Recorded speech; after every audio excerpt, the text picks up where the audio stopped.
Aujourd'hui, ce qui est intéressant, c'est que depuis, je dirais, une quinzaine d'années, disons, le private equity amène des solutions sur mesure Mmh. qui permettent de se dire, pour un entrepreneur, je fais du patrimoine sans pour autant arrêter. C'est curieux cette méfiance autour de l'investissement financier, alors qu'investir est tout simplement indispensable pour construire le monde de demain, quelle que soit la manière dont on l'imagine. Et vous savez quoi? Prendre conscience de cette réalité, c'est déjà apporter une première pierre à son édifice. Bonjour, je suis Aurore Perrin et mon objectif avec Just Focus est de mettre en lumière le pont entre des investisseurs qui ont des idées, des projets, des convictions et leurs investissements qui sont un moyen de créer un futur qui leur ressemble. En proposant un nouveau rapport à l'argent, aussi exigeant sur sa performance que sur son sens, Just Focus est une invitation à passer à l'action.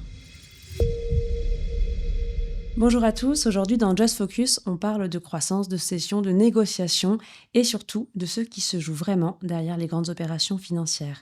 J'ai le plaisir de recevoir David Salabi, qui est fondateur et dirigeant de la financière Cambon, une banque d'affaires qui est indépendante, qui est française, qui est reconnue pour son accompagnement des entreprises en forte croissance, notamment dans le segment de mid-cap. Merci David d'être avec moi aujourd'hui. Merci Aurore de me recevoir. Une petite correction déjà. Financière Cambon, c'était notre nom à l'origine. Ah, et maintenant c'est Désormais, Cambon c'est Partners. Cambon Partners. Exact. Depuis une bonne dizaine d'années, on s'est beaucoup internationalisé et le nom à l'origine était assez franco-français, mais depuis, on a ouvert à l'international et beaucoup de deals cross-border. Donc, l'évolution vers Cambon Partners était logique. Ouais, effectivement, ça fait plus récent. On va parler avec toi de parcours entrepreneurial, de stratégie de M&A, de ce que les dirigeants attendent aussi, parfois à tort ou à raison quand ils se lancent dans une opération, des coulisses très concrètes d'un deal et des éventuels rapports humains que vous avez, en plus des chiffres évidemment que vous maîtrisez à merveille. Pour commencer déjà, est-ce que tu peux te présenter et nous parler de ton parcours et de Cambon évidemment que tu as créé il y a maintenant quelques années? Avant d'avoir fondé Cambon en 2003, j'ai un parcours très académique, très technique, Dauphine en mathématiques, puis en finance, suivi d'un parcours en audit et en banque d'affaires très traditionnel, avant de rejoindre un cabinet dédié à la tech qui s'appelait MGT à l'époque, pendant la bulle Internet. Et ça, c'était ma dernière expérience avant de lancer Cambon en 2003. Cambon, je l'ai lancé en 2003 sur les cendres de la bulle Internet, ayant été très actif entre 2000 et 2003 sur les valeurs de la tech en France. Donc j'ai créé ma boîte sur ce que je savais faire précédemment, mais à un moment de marché qui était assez faible. Donc on a démarré essentiellement sur les sociétés informatiques, avec comme idée d'amener quelque chose, une banque d'affaires sectorisée, avec des vraies expertises sectorielles. C'est encore le cas aujourd'hui, mais on a démarré avec l'informatique, et ensuite, au fur et à mesure des années, la matrice s'est constituée. Aujourd'hui, on couvre les sociétés de services informatiques, éditeurs de logiciels, les acteurs du e-commerce, consumer, le digital media, les acteurs des services financiers, la santé et le travel. Ce qui fait pas mal de spécialités sectorielles. On croit, nous, à la multispécialité. Voilà, on croit qu'on est un meilleur banquier d'affaires si on maîtrise le secteur sur lequel on intervient. On a beaucoup plus de choses à dire, beaucoup plus de choses beaucoup plus d'écosystèmes, de connaissances de l'écosystème au profit d'un deal. Et en plus des secteurs, on a développé différentes couches de métiers. Donc, tout ce qui est M&A private equity, c'est-à-dire céder une entreprise à un concurrent, un acquéreur international ou à un fonds, que ce soit majoritaire ou minoritaire. La levée de fonds, donc pour des sociétés du capital risque, enfin dans l'ère du capital risque, dans la zone du capital risque, et également le debt advisory, donc du conseil pour lever de la dette, dans le cadre d'opérations de LBO ou tout simplement de financement de projet ou de financement d'acquisition, avec des équipes dédiées à chaque fois. Et quand tu dis que votre particularité, c'est d'être spécialisé dans un secteur, c'est-à-dire que par opposition, il y a des banques qui sont très généralistes. Absolument. Et il y a quand même une forte liste de secteurs que vous occupez. Ça veut dire qu'aujourd'hui, une société qui vient, qui ne fait pas partie de secteur, vous la refusez, ou au contraire, c'est aussi ces opportunités-là qui ont fait que vous avez développé différents secteurs et en fait, tu vas aller recruter les personnes et créer une équipe de spécialistes. C'est quoi votre approche par rapport à ça? En général, les dossiers nous viennent parce qu'on a un track record dans un secteur. Donc, c'est souvent une société du secteur qui vient à nous, enfin des secteurs que l'on couvre, qui vient à nous. Néanmoins, le bouche à oreille entre entrepreneurs fait son effet et il arrive qu'on ait des dossiers hors secteur. à ce moment-là, on se pose la question de savoir si on est à l'aise ou pas. Lorsqu'il s'agit d'une cession pure et simple, industrielle, on n'est parfois pas à l'aise. Lorsqu'il s'agit d'un deal LBO, on peut être très à l'aise, honnêtement, pour faire quelques exceptions, parce que c'est souvent la même technicité. Et à ce moment-là, on va s'investir sur le secteur. On va s'immerger un peu plus dans la connaissance. C'est un peu plus d'effort, simplement. Voilà, c'est un peu plus d'effort au départ, mais on n'exclut pas. On prend quelques exceptions, mais le cœur de notre métier reste sur les secteurs que l'on couvre. D'accord. Et le fait d'avoir cette approche spécialisée, qu'est-ce que ça change pour vos clients? Alors, pour nous, c'est très important. C'est fondamental. Ça change plusieurs choses. Déjà, en amont même de la mission, il y a un côté sélectif. C'est-à-dire que nous, on va exprimer par rapport à un cahier des charges qui est « je veux vendre ma société » ou « je veux faire rentrer un fonds à telle valorisation ou pour tel montant ». Nous, on va pouvoir tout de suite exprimer un diagnostic très rapidement par une connaissance profonde du secteur, de ce qui s'y passe, de comment on valorise les sociétés de ce secteur et qui est intéressé à ce secteur. Donc, sans faire d'efforts. On ne va pas revenir après, je ne sais pas, 1 semaine ou 2 semaines de travail de recherche. En direct, on s'est orienté très vite. Et donc, et avec quelque chose de très concret. C'est pas de la recherche, c'est du très concret parce qu'on est en live sur les sociétés de ce secteur-là. Donc ça, au niveau déjà du diagnostic initial, et c'est extrêmement important de ne pas se tromper sur ce diagnostic parce que mettre une société sur le marché, c'est pas neutre pour un dirigeant. C'est de l'information qu'on va communiquer, c'est beaucoup de temps de travail pour lui, c'est divulguer beaucoup de choses, c'est se mettre même parfois en fragilité, et donc il faut le faire qu'à bon escient. Donc ce diagnostic de départ est extrêmement important. Ensuite, il y a la phase de production d'informations. La production d'informations, quand on connaît un secteur, on connaît le langage, en fait, on connaît les mots-clés, on sait bien présenter les choses. Sans faire perdre trop de temps à l'entrepreneur parce qu'il n'a pas besoin de nous faire trop de pédagogie, on connaît extrêmement bien, on sait extrêmement bien là où on veut en venir en fait, qu'est-ce qui fait la différence, la nuance entre une société et une autre de son secteur. Donc on produit beaucoup plus vite et beaucoup mieux et on valorise, on met en valeur les angles de l'entreprise, quoi. On sait mieux en parler en fait. Savoir mieux en parler, savoir bien la présenter, c'est savoir la valoriser. Donc, on sait aussi, donc ça la valorise et on sait aussi les pratiques en termes de multiples de valorisation sur le secteur et l'écosystème d'acquéreurs ou de fonds d'investissement qui s'intéressent à ce secteur. Donc, tout va plus vite et tout est plus qualitatif. Toutes les étapes sont beaucoup plus pertinentes, en fait, quand on est expert sectoriel. Vous êtes aussi indépendant. Peut-être que tu peux nous expliquer, tu vois, qu'est-ce que ça implique d'être un acteur indépendant sur ce marché? Très important. On est non seulement indépendant en capital, mais on est aussi indépendant dans la déontologie. C'est-à-dire que nous, défendre les intérêts de quelqu'un, c'est pas défendre les intérêts d'un autre. Voilà, c'est vraiment défendre à fond les intérêts de quelqu'un. Nous, on voit quelques pratiques. Après, chacun juge, évidemment, mais où on pourrait avoir l'impression que le gros fonds d'investissement américain en face, c'est un client plus important que le client, en fait, parce qu'il y a plus d'enjeux, plus d'affaires. Quand on côtoie les grosses banques américaines, il peut y avoir un peu de ça.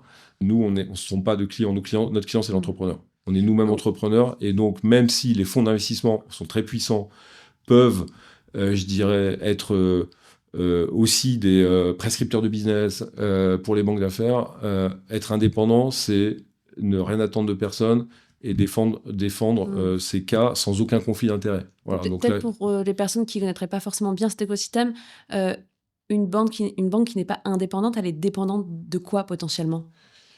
Est-ce qu'elle appartient à un groupe? Est-ce qu'elle appartient à un fonds? Est-ce que tu vois Elle appartient une banque qui n'est pas indépendante. Déjà, elle fait partie d'un groupe qui a beaucoup de métiers différents et donc avec beaucoup de risques que les acquéreurs auxquels on s'adresse soient clients d'un des métiers, métiers de cette banque. Oui, ça peut être une banque privée par ailleurs. Exactement. Ça peut donc des enjeux où, exactement, ça peut être une banque privée. Tout à fait. Et donc aussi d'offrir un service qui est très intégré plutôt qu'être plateforme et d'agréger des compétences, les compétences les meilleures du marché.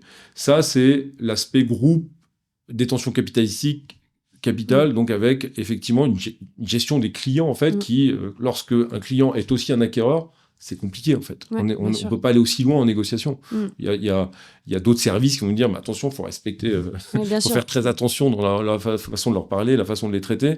Donc il y a ça, et puis après, il y a la déontologie. Il y a la déontologie, c'est-à-dire que ne pas être investisseur dans des fonds d'investissement, ne pas être actionnaire d'entreprises du secteur que l'on couvre. Alors ça a l'air banal de le dire, mais c'est une pratique aujourd'hui qui est fréquente. Ouais. Donc, je suis pas donneur de leçons, sincèrement. Donc, chacun fait ce qu'il veut. Non, mais c'est bon à savoir. C'est une vraie fait ce question qu'il à veut, poser mais en fait à un banquier. c'est extrêmement important de creuser. Moi, je vois parfois sur certains secteurs, je sais que le banquier il est actionnaire d'un des acquéreurs. Et ça, c'est une information qui n'est pas forcément accessible. Non, pas du tout. Ouais. Pas du tout. Okay. Mais il faut demander la charte de déontologie, il faut demander où il faut simplement se renseigner, poser des questions ou demander de s'y engager dans le mandat, de s'engager à l'absence de conflit d'intérêt et de déclarer qu'on n'est pas actionnaire de société du secteur ou d'acquéreur potentiel ou même souscripteur de fonds d'investissement qui pourraient être investisseurs. On accorde énormément d'importance à ça chez Cambon. Énormément d'importance. Alors pour certains, ça peut paraître old school. Moi, je considère que la déontologie, c'est encore essentiel aujourd'hui. Oui, complètement. Ok, très clair et merci pour cette clarification qui me semble effectivement essentielle. Toi, tes clients, ils sont plutôt acquéreurs ou cédants ou tu as un peu des deux globalement? Non, surtout cédants. Surtout des cédants. Surtout cédants. Nous, c'est un bon 80-20, 90-10 même. C'est ce qu'on a réussi à faire. C'est le nombre de banques d'affaires en mid-cap. Hein. Donc, on va dire que notre secteur, c'est un mid-cap, c'est-à-dire jusqu'au milliard. Jusqu'au milliard, mais en démarrant à 20, 1 million. Hein. Donc, c'est très vaste. Dans ce secteur-là, être éligible au sell-side, c'est-à-dire être éligible à un mandat de vente, il n'y a pas beaucoup de banques d'affaires, en réalité, qui sont au cœur qui sont top of mind, on va dire, pour un fonds d'investissement, pour un entrepreneur qui doit choisir sa banque. Il y en a 5, 6. Voilà, pas plus. On a réussi à être dans ce premier cercle. Voilà. Le cercle des banques d'affaires qui, sur des deals mid-cap, font partie des banques très actives et très recherchées pour prendre des sell-side. Après, il y a beaucoup plus de banques dans la masse qui prennent aussi du buy-side. Mais le buy-side, pour moi, est parfois intéressant quand on a un angle sectoriel, quand on apporte quelque chose de fort, mais le sell-side est quand même la position la plus noble et la plus je dirais, profitable, pertinente pour le banquier d'affaires, parce qu'on maîtrise son destin. On est au success fee, hein. Nous, on gagne notre vie que si on fait le deal.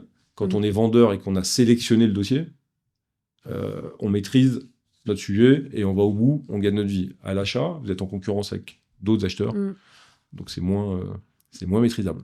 Donc on préfère l'autre rôle, mais l'autre rôle est réservé qu'à le haut du panier, on va dire.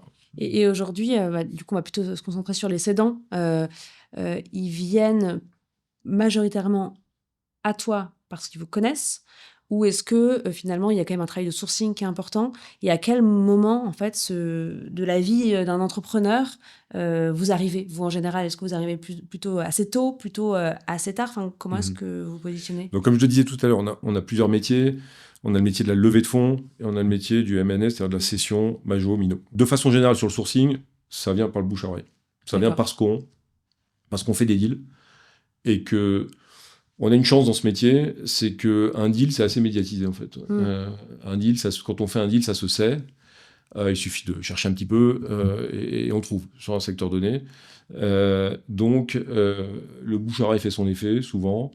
Et d'entrepreneur à entrepreneur, ça vient à nous, ou tout l'écosystème. Quand on fait un deal, souvent, il y a plusieurs acquéreurs en face. Chaque acquéreur a une société de conseil en transaction services, en audit, un avocat, des conseils en stratégie. Donc, ça fait beaucoup de monde. Donc, quand on fait un dossier, c'est une vitrine auprès de, je dirais, parfois plusieurs centaines de personnes, en fait. Ouais, c'est énorme. Et donc, donc notre travail est très visible en fait par l'écosystème des affaires, et donc tous ces gens-là, lorsqu'on bosse bien, on est récompensé, sincèrement. Donc ça vient surtout de là.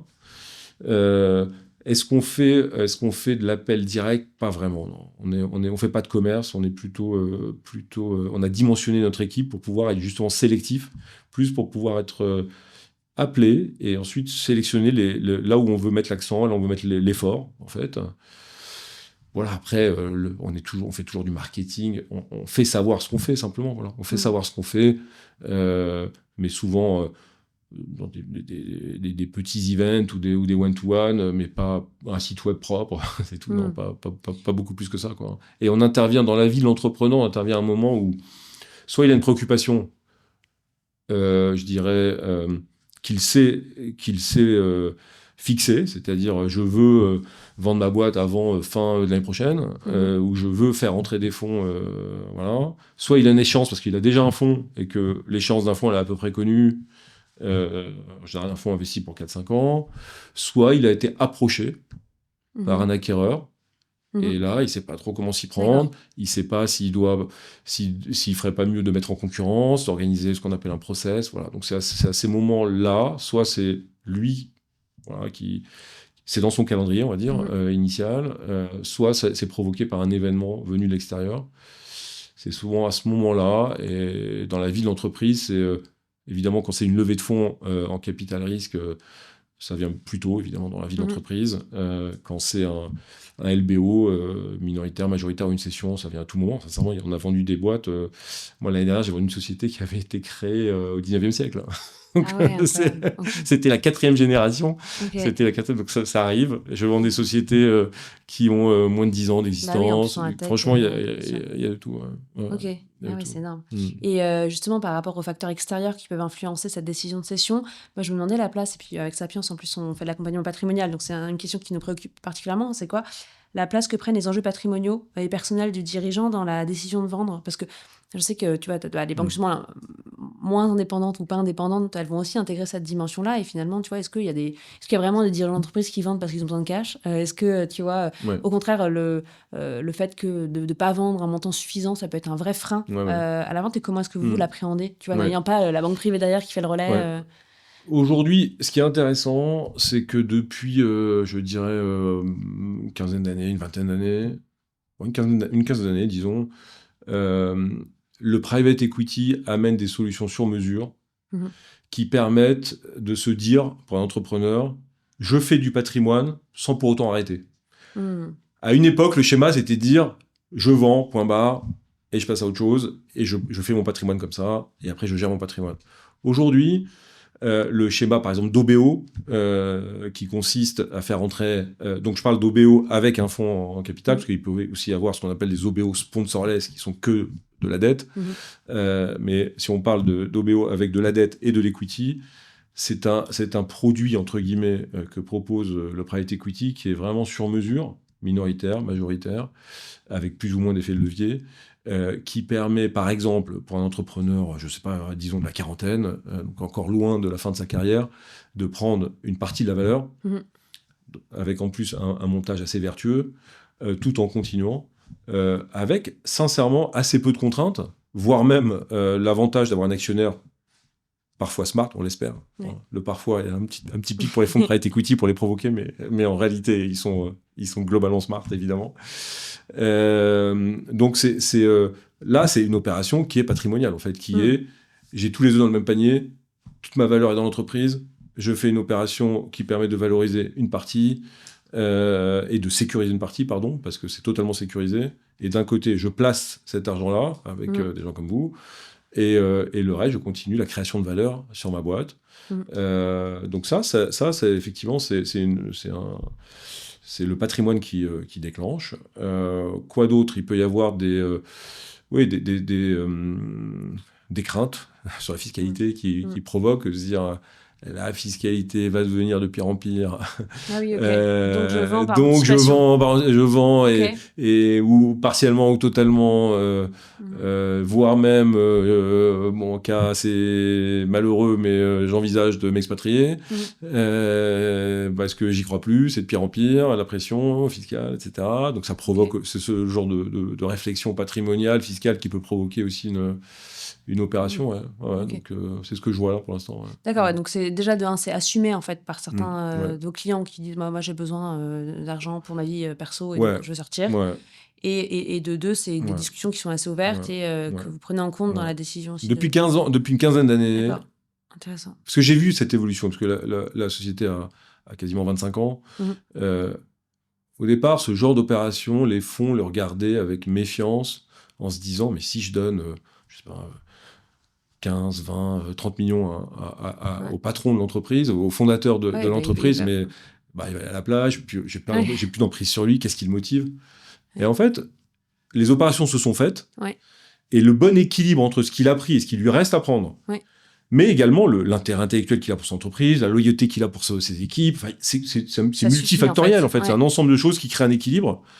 On peut constater maintenant, avec du recul, d'une quinzaine d'années d'expérience de ce genre d'opération, que ça marche.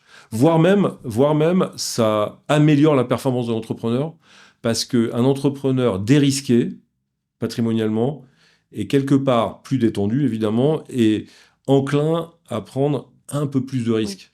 Et moi, j'ai vu beaucoup d'entrepreneurs qui étaient un peu crispés sur leur entreprise, un peu la main sur le frein à main tout le temps. Et après ce genre d'opération, ils ont pris un tout petit degré de plus de risque au bénéfice. C'est une meilleure audace, tout simplement, un peu plus d'audace, et ça accélère l'entreprise. Donc c'est assez vertueux. On a du recul maintenant, et donc aller voir un fonds ou une banque, les deux, en l'occurrence quand on fait un LBO, pour dire la justification, c'est de faire du cash-out. C'est plus tabou. Ça passe sans aucun problème. C'est devenu habituel. C'est devenu habituel. Mais c'est super intéressant de savoir que ça évolue comme ça. Ok. Tu parlais tout à l'heure des différents deals et de l'évolution que ça avait pu avoir justement ces dernières années. Toi, tu as vu passer beaucoup d'opérations. Je sais pas, d'ailleurs, vous faites combien d'opérations à peu près par an On fait entre 50 et 60 opérations par an. Donc tu en as vu passer un sacré paquet en 25 ans. J'en ai vu plus de 500, facile. Énorme. Ok. Et est-ce que peut-être, alors, une opération plutôt récente que vous avez accompagnée, tu pourrais en parler déjà, je sais pas si tu as le droit d'en parler, et est-ce qu'on pourrait essayer de retracer un peu ensemble les étapes clés d'un deal et la manière dont vous intervenez sur la base de ce cas-là, si tu en as un en tête? Ouais. Alors, raconter une opération, ça, on fait pas. Mais extrapoler en racontant les différentes étapes, oui. Sachant qu'il y a un tronc commun d'étapes souvent, mais après, notre rôle est aussi d'adapter au cas par cas, c'est du sur-mesure, et certaines étapes peuvent être raccourcies ou rallongées, ou supprimées, au bénéfice de l'optimisation de l'opération. Mais en général, une transaction, c'est d'abord beaucoup de préparation. Préparation, on veut dire beaucoup de production d'informations, en partant de l'information de l'entreprise, bien sûr. Mais donc, aujourd'hui, l'information doit être packagée. Donc, on ne peut pas... Si on veut discuter avec plusieurs... Parce que la clé pour bien vendre une entreprise, pour bien valoriser une entreprise, c'est d'avoir plusieurs pistes, en face, plusieurs acquéreurs. Donc, de créer une situation d'enchère, quelque part. Hein. Une enchère douce, une enchère... oui, pas live, on va dire, pas agressif, pas dans un temps trop court, mais néanmoins plusieurs pistes dans un même horizon de temps, donc avec une certaine émulation. Et pour pouvoir permettre à ces gens-là de travailler proprement, et encore une fois, dans un horizon de temps qui n'est pas trop long, il faut packager l'information pour que tout le monde ait la même information, que ce soit assez équitable. Donc, en amont de la consultation, il y a un gros travail de production d'informations. La production d'informations, la banque d'affaires le fait, mais la banque d'affaires agrège aussi des compétences de cabinets de ce qu'on appelle de transaction services, donc qui sont les cabinets d'audit, mais spécialisés sur les transactions, donc qui vont intervenir de façon indépendante pour quelque part rédiger un rapport.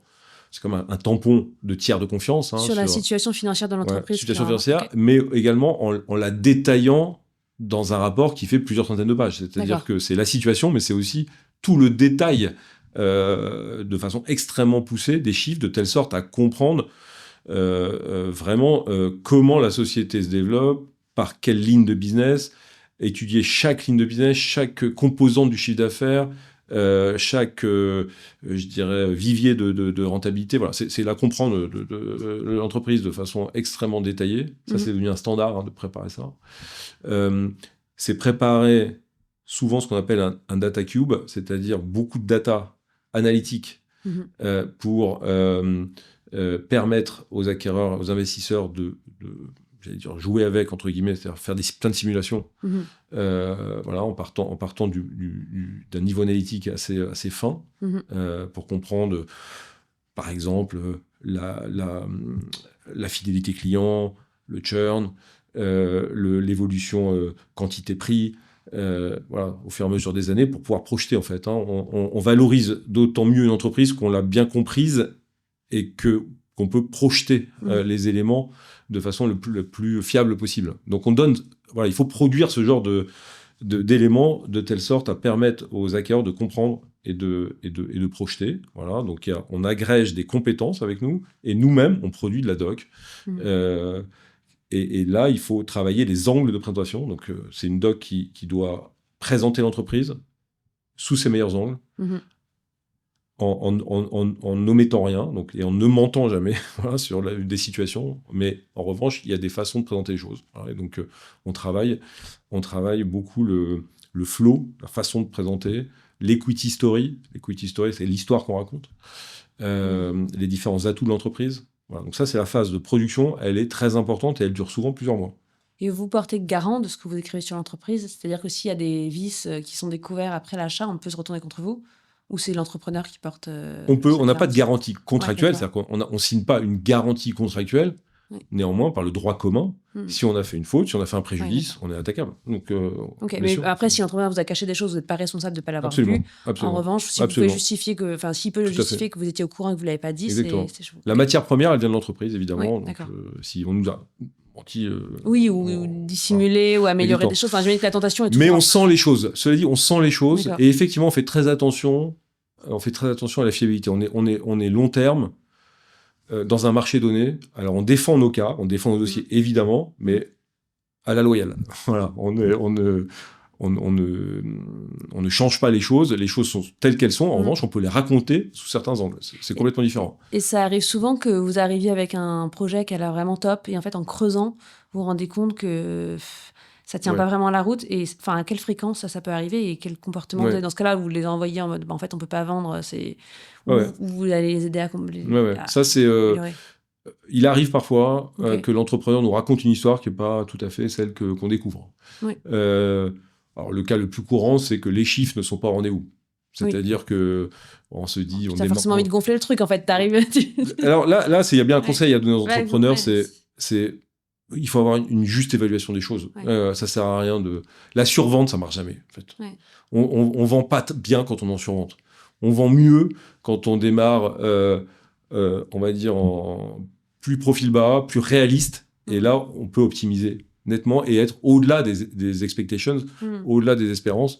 Mais il vaut mieux cranter, démarrer de façon réaliste, créer un climat de confiance, puis ensuite optimiser, améliorer, parce qu'on a plusieurs intérêts à un même niveau. Donc, les enchères vont peu à peu se mettre en place.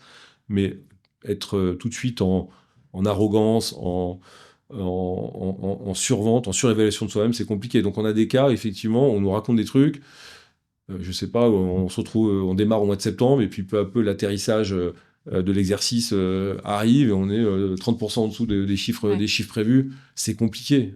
Il faut revoir les choses, donc on remet les choses à plat, on discute. Est-ce que l'opération est remise en question ou pas? Est-ce que c'est que la valorisation qui est remise en question? Est-ce qu'on met en attente?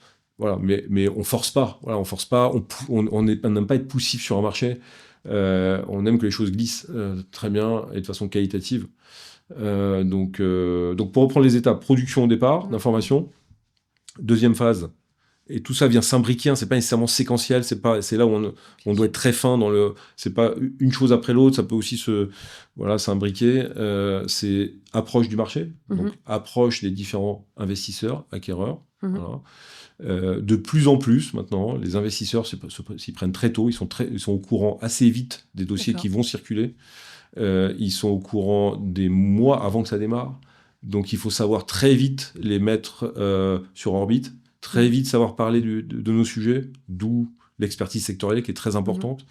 Il faut savoir parler très vite à un investisseur qui, lui, va ensuite déclencher du travail, va engager des conseils, notamment stratégiques, pour bien comprendre un marché. Et aujourd'hui, un investisseur, la pratique a changé, l'investisseur déteste arriver sur un dossier au moment où nous, on a fini notre boulot, on est prêt à lui envoyer la documentation de présentation. Il aime démarrer avant et être hyper prêt quand on arrive. Voilà. Donc, on a tout ce travail de warm-up, en quelque sorte. On doit les animer avant qu'on soit prêt. définitivement. Parce qu'en général, ils sont mis au courant parce qu'en fait, le marché sait qu'un tel a envie de vendre. Oui, Enfin, ouais. ou le vendeur a parfois fait un appel d'offres D'accord, de oui, ces il a différents commencé conseils. avant, oui, Et d'accord. donc, il y a plusieurs banques d'affaires qui essaient de se Oui, replacer oui, à d'accord. l'achat Ah et oui, donc ok. diffusent un peu d'informations. Voilà. Ok. Ou simplement, les investisseurs, si la société a déjà un fonds de capital, Oui, on peut d'accord. deviner que 4 ans après, 4-5 ans après, Mm. ça va revenir, donc ils savent que ça Oui, et revient, puis en fait, et ouais, donc ok. ils s'y préparent. Voilà. Ok. Mais tout ça, voilà, est un marché très organisé, et il faut savoir manier les fonds. Les fonds aiment arriver très en amont maintenant. Donc ça, c'est une nouvelle donnée de l'équation. Donc ça, c'est approche du marché. Et ensuite, il y a réception d'offres, donc échange, bien sûr, toute la phase d'échange avec nous, avec le management, pour arriver à un moment pivot qui est la réception d'offres. La réception d'offres écrites, chiffrées, avec les valorisations, pour ensuite passer à la phase d'audit Mm. et de négociation finale des termes. En moyenne, vous recevez à peu près combien d'offres enfin, sur les deals? En général, c'est plutôt, ça se joue entre deux acteurs ou c'est des dizaines et des dizaines? Non, Qu'est-ce qui est... c'est jamais des dizaines et des dizaines, Ouais, parce que l'approche est ciblée. bah oui, bien sûr. Ouais. Il est très difficile de motiver des acquéreurs si ils ont conscience ou s'ils apprennent qu'ils sont 50 sur la ligne de départ. Ouais. C'est Bah très oui, trop compliqué. d'énergie, trop de Là, risques. à nouveau, l'avantage d'être spécialiste. Ouais. On sait les plus pertinents, Mhm. donc plutôt que se disperser, et qui peut poser un problème d'ailleurs dans le processus, parce que si on se disperse trop, on risque aussi de provoquer des offres trop basses. Et Oui. des offres trop basses, c'est mauvais dans un process. Donc, il faut aller vers les plus pertinents, néanmoins un certain nombre. Et un bon dossier, c'est un dossier où on arrive à garder au moins 3 offres très sérieuses pour la phase d'après. Donc, pour obtenir 3 offres très sérieuses, pour garder 3 offres très sérieuses, en général, on en reçoit plus. Voilà. Mais je dirais que un dossier standard, enfin un dossier, si on doit généraliser une moyenne, on reçoit 5-7 offres, on en garde 3. Ouais, d'accord. Voilà, mais parce qu'on a filtré. On ne veut pas recevoir des mauvaises offres, donc en fait, si on sent que c'est pas vraiment intéressant, on suscite pas.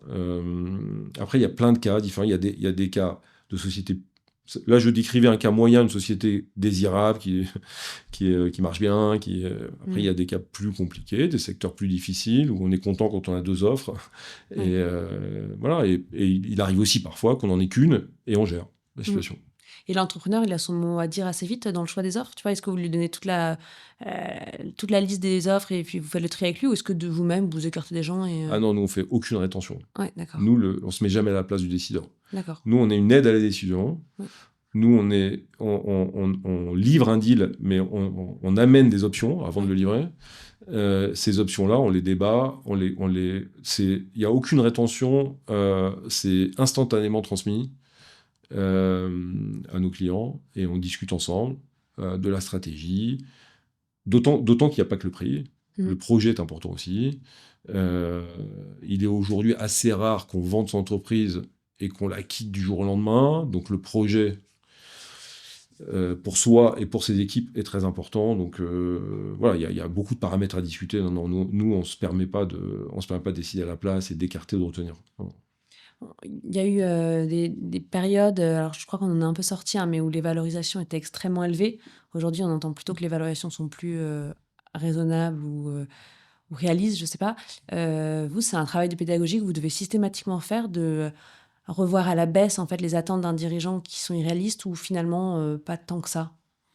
Nous, on doit être à jour déjà de ce qui se passe, mais à jour pas d'un point de vue théorique, c'est-à-dire c'est pas un travail journalistique ou c'est un travail très concret de terrain, parce qu'on fait des deals. Voilà. Donc nous, les pratiques de marché, on en fait partie, quoi. On est acteur de ce marché-là, donc on sait ce qui se passe et on observe tous les deals du marché. Donc on est déjà à jour de est-ce que cette idée-là de dire toutes les valorisations baissent, c'est pas vrai. Okay. Déjà. Donc il faut nuancer. Aujourd'hui, le marché est très polarisé. Il y a des secteurs et des entreprises performantes qui attirent énormément, d'autres beaucoup moins. Voilà. Les fonds de private equity qui est un métronome au niveau transactions et valorisation, ont la même masse d'argent à investir globalement. Voilà, pas beaucoup plus, c'est vrai, c'est ce qui est marquant et c'est pour ça qu'on peut s'attendre à un peu de tension à la baisse sur les valos. Néanmoins, cet argent doit être déployé, c'est leur métier d'investir, et il y a vraiment une prime au beau dossier aujourd'hui. Au beau dossier. Le beau dossier, c'est quoi? C'est un dossier qui apporte de la protection à la baisse, c'est-à-dire qui est très safe en termes de probabilité de perdre de l'argent dans la durée d'investissement. Ce sont des dossiers qui font de la croissance, qui ont une stratégie organique, mais aussi inorganique. Voilà. Si on regroupe ces critères-là, aujourd'hui, on est très désirable. Et le fait que l'argent soit beaucoup plus fléché vers ce genre de dossier crée une grosse concurrence. Et moi, j'observe sur certains dossiers des valorisations au-dessus de celles de 2022. D'accord. Donc, ça dépend des situations, en fait. Voilà. Mais si on est en moyenne, je suis d'accord avec toi, on a plutôt des valorisations en baisse. Mais si on prend secteur par secteur, entreprise par entreprise, les beaux dossiers se valorisent mieux que je trouve qu'en 22, qui était un peu un pic. J'ai plusieurs exemples que je ne peux pas citer, mais je l'ai fait cette année et l'année dernière également, sur certains cas qu'on avait. C'est des dossiers qui sont revenus, puisqu'il y a aussi, tu me demandais tout à l'heure comment on sourçait nos dossiers, il y a aussi maintenant un fonds de commerce en fait, de dossiers qui reviennent tous les 3-4 ans. Donc, voilà, donc on a pu comparer des dossiers qu'on a pu faire à certains multiples il y a 4 ans, certains multiples aujourd'hui. On a fait des meilleurs multiples aujourd'hui qu'il y a 4 ans. D'accord, intéressant. Donc, tu as un écart type en fait, qui est plus élevé. Exactement. Exactement. Ouais. En revanche, il y a effectivement un certain nombre de profils d'entreprise qui ne donnent plus du tout envie. Voilà. Et donc, il y a un sujet de liquidité. Effectivement. Il y a un sujet de liquidité parce qu'il y a certaines entreprises qui ne trouvent pas preneurs ou qui trouvent difficilement preneurs, beaucoup plus difficilement preneurs. Voilà, sont les entreprises qui ont moins d'histoire, moins de souffle pour le futur, beaucoup plus de menaces de l'IA, beaucoup plus de menaces macro, beaucoup plus de menaces, beaucoup moins de protection à la baisse. La protection à la baisse aujourd'hui est devenue quelque chose d'extrêmement important pour les fonds, peut-être même supérieur à la croissance en fait. Quand on regarde un dossier, souvent ce qui fait la valo, pour moi, ce qui a historiquement fait la valo, c'est la croissance qui prime sur beaucoup d'autres choses. Aujourd'hui, la protection à la baisse, c'est-à-dire la récurrence, la solidité d'une entreprise, prime sur la croissance. Extrêmement important. Super intéressant. Ouais, extrêmement important. Ouais. Ok. Alors attends, je vois qu'on n'a plus beaucoup de temps et je voulais qu'on finisse les étapes déjà au moins. Je ne sais pas si on aura le temps de voir tout ce qu'on voulait voir, mais au moins. Donc si on continue le déroulé là.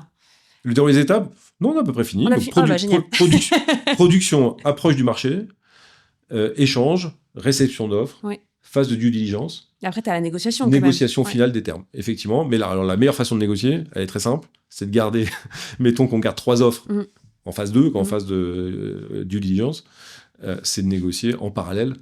C'est beaucoup plus simple que de négocier à petits pas, parce qu'en fait, on est toujours dans un climat de mise en concurrence, et c'est toujours plus facile. On a le rapport de force est en notre faveur. Donc la meilleure façon de négocier, c'est d'avoir plusieurs offres en même temps. J'ai encore 2 questions. La première, c'est, tu vois, on a parlé du sujet de valorisation, qui je pense est un sujet récurrent, des sujets patrimoniaux.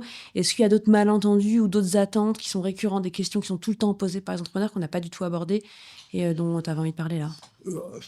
Peut-être qu'il y a parfois des idées reçues sur les fonds d'investissement parce que quand on lit certaines presses, les fonds sont là pour licencier, pour les fonds vautours en quelque sorte, quoi, les gros LBO des années 90 aux États-Unis, quoi. Mais aujourd'hui, un fonds, c'est pas ça. Un fonds, c'est plutôt, je m'appuie sur une équipe forte, je veux surtout pas l'affaiblir. Au contraire, je veux lui donner tous les moyens de se développer. C'est plutôt des gens sympas. Pas durs. Donc, je trouve qu'il faut un peu dédiaboliser auprès de certains entrepreneurs le fonds ou l'équipe en place lorsqu'on deal avec un fonds. Ok, intéressant. Et ma dernière question, si tu devais donner un conseil essentiel à un entrepreneur qui envisage de céder son entreprise, ça serait lequel? Ce serait, on en a parlé, je crois, déjà, d'avoir la juste évaluation des choses. pour travailler sereinement et dans un je dirais, univers réaliste. Voilà. On n'entretient pas la relation de confiance si on a une posture qui est trop arrogante. Voilà. Donc, je recommanderais l'humilité. Ça n'empêche pas une très forte optimisation, d'être humble. Voilà. Donc, je pense qu'il ne faut pas commencer par prétendre. Il faut défendre son cas, évidemment. C'est certain. Il ne faut pas se rabaisser, il ne faut pas se réduire, évidemment. Mais il faut avoir une juste évaluation des choses et créer une situation qui va nous être favorable. Mais pas effrayée. Voilà. Par une posture qui serait... surtout en ce moment. Le marché actuel n'aime pas l'arrogance. Ça, c'est très clair. Ok. Bah écoute, on reste là-dessus. Merci beaucoup pour tout ce que tu nous as apporté sur cet épisode. Okay. Et puis, je vous dis à très vite. Merci. Et voilà, Just Focus, c'est terminé pour aujourd'hui.